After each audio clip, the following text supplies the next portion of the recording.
Čau všetci, ja som pri ďalšom videjku, dneska vlog asi 159.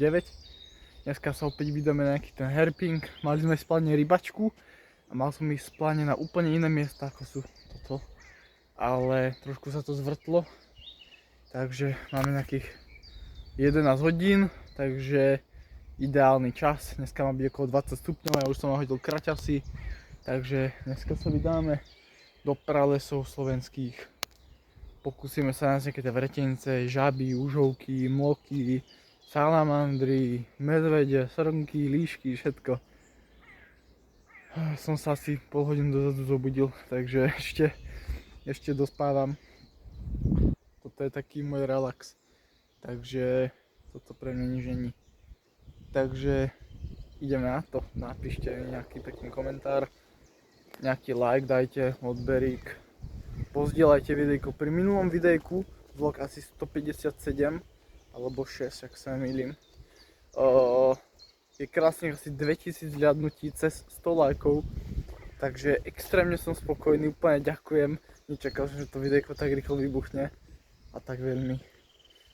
2000 už je fakt pekné číslo, takže veľmi krásne ďakujem a ideme natočiť ďalší aký poriadny vlog, ale ako to fúka. Lesy už začínajú ožívať všetkými druhami farieb. Zelené, biele. Všetko sa tu rozzelenalo. A včera nám dokonca aj trochu popršalo, nebolo to akože nič extrémne, ale trošku to tej prírode pomohlo. A chytila takú zeleň do seba. Vždycky po tej jari, alebo po tej zime, keď začne byť už takáto jar, tak začne byť fest teplo, ale zase neprší ani nič. A ono to všetko uschne, potom začne pršať, do toho ešte 20 teploty, takže krásne, to je všetko zelené. A v takom prostredí sa super tretia hady. Takže, a samozrejme všetky ostatné pázy. Takže musíme to nejako vybojovať. Ja už som tu hodinu a zatiaľ jedna žaba.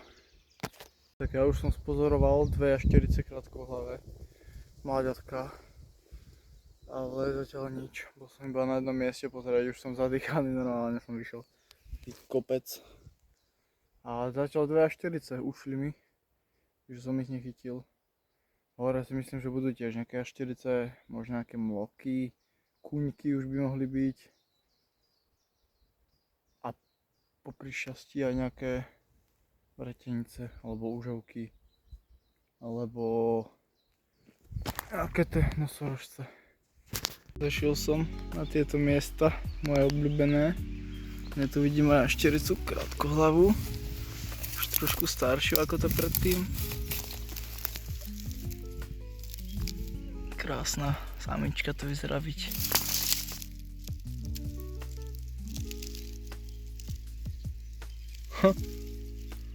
Ty sa nebojíš? Že? Krásavica.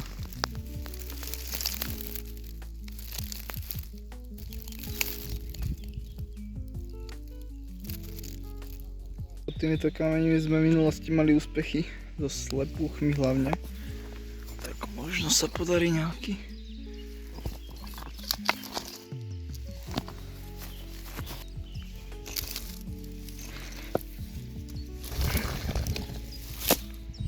Takú vretenicu peknú. Tu som vždycky našli skoro slepuch, keď som to otočil. Či už malého, alebo veľkého.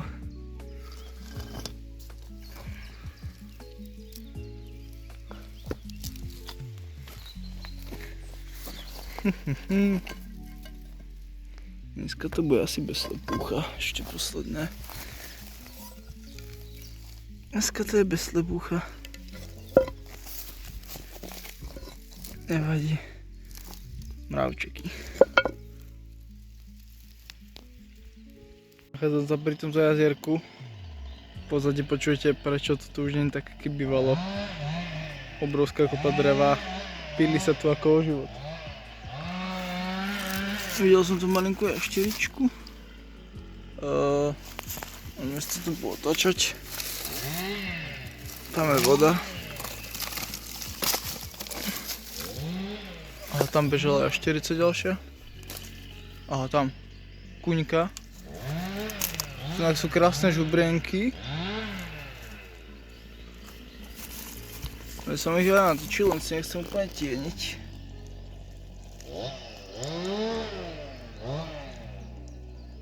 Pri troche šťastia tu aj nejakého mloka nájdeme. A je tu taká bažinka, už to poznáte z mojich videí. My sme tu boli nedávno. A chodím sem celkom často. Snažím sa tu nejaké tie vretenice nájsť, ale zatiaľ mi to moc nejde, no. Všade žubrienky už rozplávané. Tam sú ešte.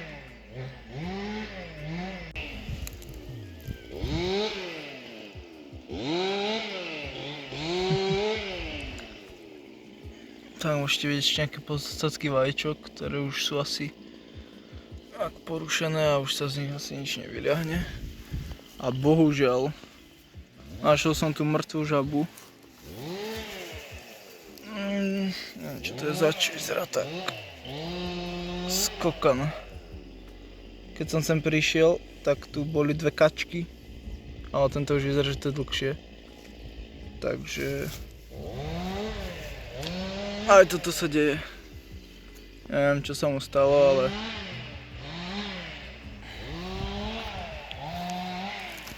môžeme sa tu ísť pozrieť. Takisto žubrienky. Videl som aj jedného mloka, ale rýchlo zaliezol pod vodnú hladinu. Tam zadu počujem kvákať niečo, asi ropuchy. Tak sa tam možno vydáme. Podarilo sa mi tu chytiť krásnu jaštericu krátkohlavu. Samček, už môžete vidieť, zvliekol, tak už začína sa sfarbovať do zelena. Krásny, som tu otočil kôru. A pod ňou bol, ešte si dáme rýchlu fotku a vypustíme si ho. A môžeme sa ho vypustiť späť na kôru. Hop. A zmizol. Obrovské lane. Tam možno prebehne. Tam. Ale obrovské. Viete jak? A aké majú párošky, tam je aj jeleň. Vidíte ho? Mám to skoro na max priblížené, takže tá kvalita je taká, ale ty kokos. To láme stromy. To si myslím, že to čo som tu nedávno videl. Bol to vlog asi 150 možno.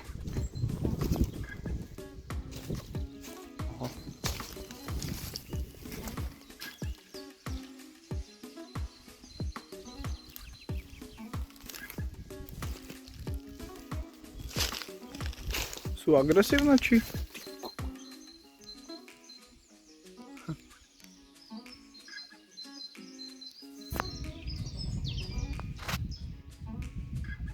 Celkom veľké zviera.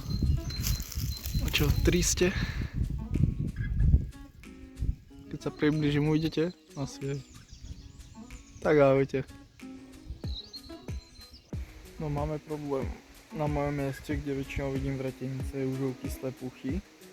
To už je taká konečná, to už vlastne cestou pôjdem domov a už nič tam v podstate nikdy nebýva. Tak akurát na tom mieste sú ľudia a vyzerajú, že tam idú byť dlho. Takže ak aj odídu, tak si myslím, že je všetko vyplašené. A ak tam ostanú, tak neviem, no tak sa to nemám jak dostať. Neviem, či mám odísť alebo počkať, ale nemyslím si, že tak skoro odídu.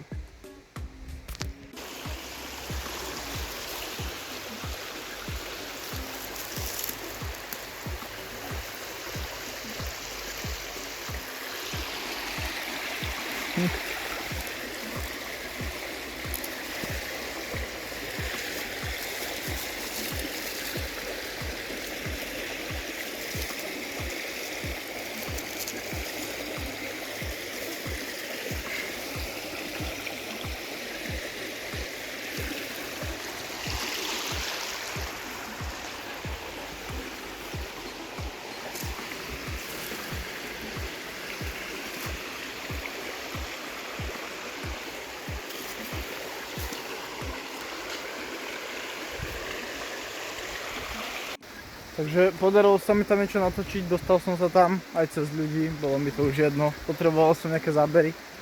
A bol tam iba ten samec vretenice, ktorého sme už videli v minulých videjkách. Nechcem tam už moc často chodiť, nechcem ho rušiť, keď je tam spokojný. A jednoho slepucha sme tam videli, inakšie užovky ani žiadne nejaké iné vretenice, nič. Ešte tu pozriem úplne fakt posledné miesto pri takom vodopáde a to bude asi pre toto videjko všetko. Musím už nájsť nejaké nové miesta, lebo už je to tu chabe. Všade sa tu vyrubujú lesy, všade tu sú ľudia, takže už tu tých hadov moc není, lebo kto má rád hady? Nikto, skoro z ľudí. Až na mňa a na pár mojich odoberateľov. Tak vám ukážem, kde sa pri takomto vodopáde, už som sem točil videjka. Dokonca aj v Retenice som tu asi dve našiel kedysi dávno, keď tu ešte žili, ale to bol právek. Takže ste na konci tohto videjka, ja dúfam, že sa vám videjko ľúbilo. Časom, jak som ho nahrával, tak som aj rozmýšľal, či ho vlastne vydám, lebo nič také zaujímavé sa nedialo a potom sa začali nejaké jašterice nachádzať, nejaké tie jelene lane. Takže predsa len ho vydám, neviem kedy, ale budem sa staniť čo najskôr, dneska je sobota. Dátum vám hneď pozriem, celkom ma to zaujíma. Dneska je 18.4. Takže skoro polovička. Za chvíľu máme máj, lásky čas. Možno aj hady budú mať nejakú tú lásku medzi sebou. A tak, nejaká medvedia rúja som pozeral, že by mala začať. Takže môžeme si ísť možno aj na posed, možno budú aktívnejšie matcovia, aktívnejší. A ukážem vám ďalší cieľ môjho videjka, alebo nie tohto, ale ďalší cieľ ďalšieho videjka, kde som sa chcel, ale to je tamto. Je to vlastne kameňolom a už v minulosti som počul od známeho, že tam bolo veľa vreteníc, keď bol on trošku mladší, teraz už je to dospelý pán a že vraj tam bolo veľa vreteníc, je to dokonca jediný človek, ktorého poznám, ktorého uhryzla vretenica, žijúca na Slovensku, dostal sa z toho v poriadku, ale musel byť aj tak hospitalizovaný v nemocnici, ale o tom potom. A vidíte sa, to je zelené, iba taká rýchla cúvka. Takže ďalší cieľ bude možno hento, alebo možno bude ešte nejaká rybačka, ale hen tam chcem ísť určite pozrieť. A dneska som tam sedel, ale nejako to nevyšlo. A tak, dúfam, že sa vám videjko ľúbilo. Ukážte mi nejakú peknú podporu a vidíme sa. Nazdar.